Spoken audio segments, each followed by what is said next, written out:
As we hit the halfway mark of the 2024 NHL season, several standout players have risen to prominence, capturing the attention of fans and analysts alike. Among the league's brightest young stars, no comparison has sparked more debate than that between Bedard and Macklin Celebrini. These two young talents have taken the hockey world by storm, entering the league in consecutive years,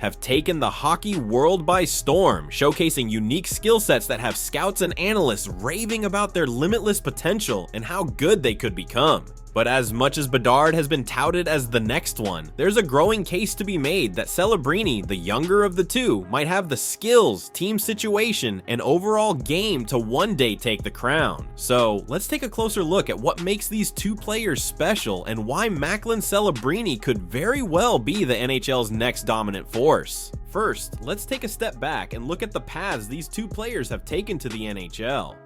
Bedard, drafted first overall by the Chicago Blackhawks in 2023, was a junior hockey phenomenon. He tore up the WHL, put up video game numbers, and carried the kind of hype we haven't seen since Connor McDavid. In his rookie year, Bedard delivered, winning the Calder Trophy with 61 points in 68 games, despite playing on a rebuilding Chicago team. His elite shot and incredible hockey IQ had already positioned him as the league's brightest young star. But that was until Macklin Celebrini entered the NHL in 2024 as the first overall pick by the San Jose Sharks. Although he came into the NHL the same way Bedard came in, he wasn't quite as hyped up as Bedard was, but he's surprised a lot of people with how impressive he has been in his early career. Through 13 games, Celebrini has 11 points, including 7 goals, and has showcased a maturity and completeness to his game that's rare for an 18-year-old. Where Bedard thrives as a pure offensive dynamo, Celebrini brings a well-rounded 200-foot game that's already drawing comparisons to players like Patrice Bergeron and Alexander Barkov. At first glance, Bedard and Celebrini might seem like mirror images, with both being young, highly skilled centers with sky-high potential. But at a point you realize they are not so similar anymore as their play and contributions to their respective teams starts to diverge. If we're talking about just raw offensive skill, Bedard's scoring ability is undeniable. Armed with a dangerous shot that's known for being quick and lethal, he lit the NHL on fire last season. In his first 90 NHL games, he racked up 26 goals and 51 assists for 77 points. Impressive numbers for a rookie on a rebuilding team. Bedard's ability to create scoring chances out of nowhere makes him a constant threat. On the other hand, Celebrini, while slightly behind Bedard in terms of pure scoring, has shown a more versatile offensive game. He's not just a shooter, he's a playmaker, a puck protector, and a zone entry machine. In fact, he currently leads the NHL in controlled zone entries, beating out players like Nathan MacKinnon and Connor McDavid. This ability to create offense with his skating and vision makes him a multi-dimensional threat who can drive play in ways Bedard hasn't fully developed yet. And that is just one aspect of the game. Celebrini really starts to separate himself from the pack. While Bedard's defensive game is still a work in progress, Celebrini has already established himself as a reliable two-way player. He leads all NHL forwards in puck battle wins, a stat that highlights his ability to outwork opponents and regain possession. For an 18-year-old, this level of physicality and defensive awareness is almost unheard of. When paired up with his offensive contributions, then we have a generational talent on our hands.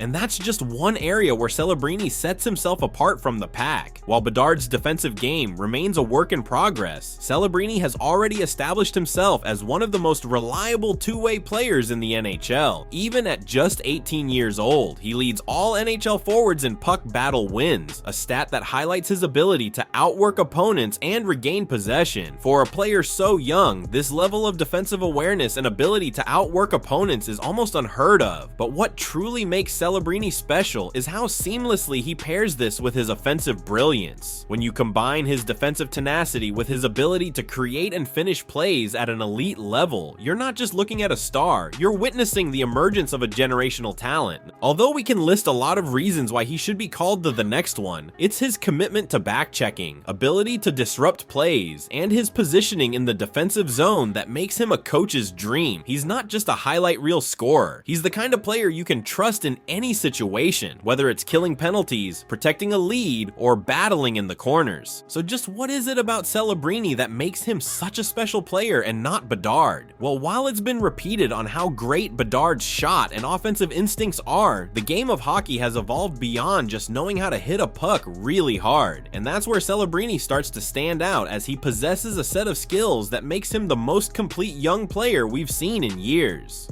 First up is how he reads the game. Celebrini's ability to read the game is next level. Scouts have raved about how he's always thinking 2 or 3 steps ahead, and it shows in his playmaking and decision making. Another underrated aspect of his game is how he rarely looks down at the puck, as he always keeps his head up to scan the ice and anticipate plays. This head-up style allows him to make quick, intelligent passes and find open lanes that most players wouldn't even see.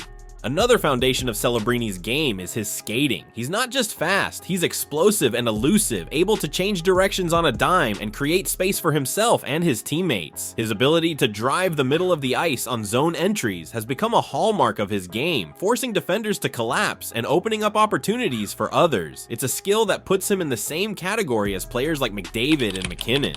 And that's still not all, because if you haven't seen Celebrini's look-off shot, you're missing out. This deceptive move involves him faking a pass or looking in one direction while shooting in another, completely fooling goalies. It's a creative and unpredictable weapon that adds another layer to his offensive game. Even if opponents know it's coming, it's nearly impossible to stop. And to top it off, Celebrini plays with a level of physicality that's rare for an 18-year-old. He doesn't shy away from contact, whether it's finishing a check, battling along the boards, or throwing a reverse hit to protect the puck. This grit and determination are reflected in his league-leading puck battle wins, a stat typically dominated by veteran centers. Another crazy fact about Celebrini's impact is that he isn't just evident to the eye test, he also backs it up with the numbers. Here are some key stats that highlight his early dominance. He leads the league in controlled zone entries among all forwards, ahead of McDavid and McKinnon.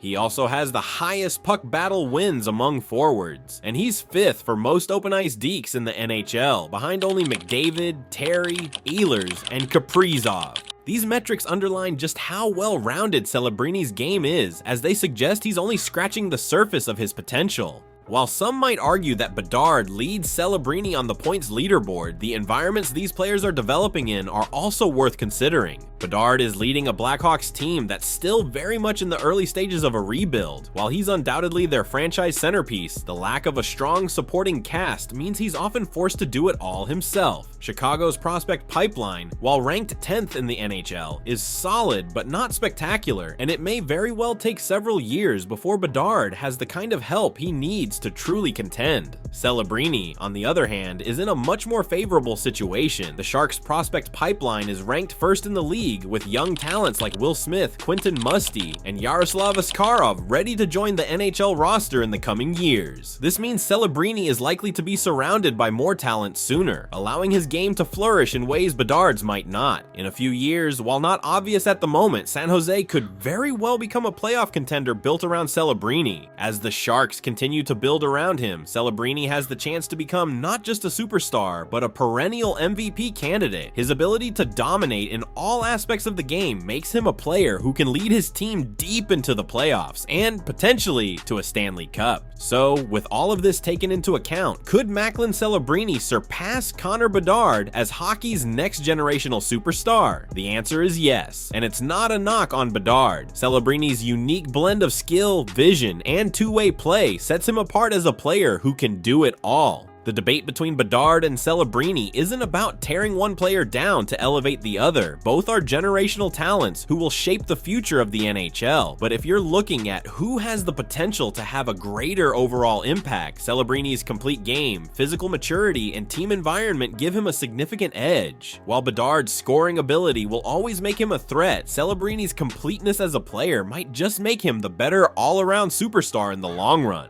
At the end of the day, the NHL is lucky to have two talents like this entering the league at the same time. The Bedard versus Celebrini debate is just getting started, and it's going to be a storyline we follow for years to come.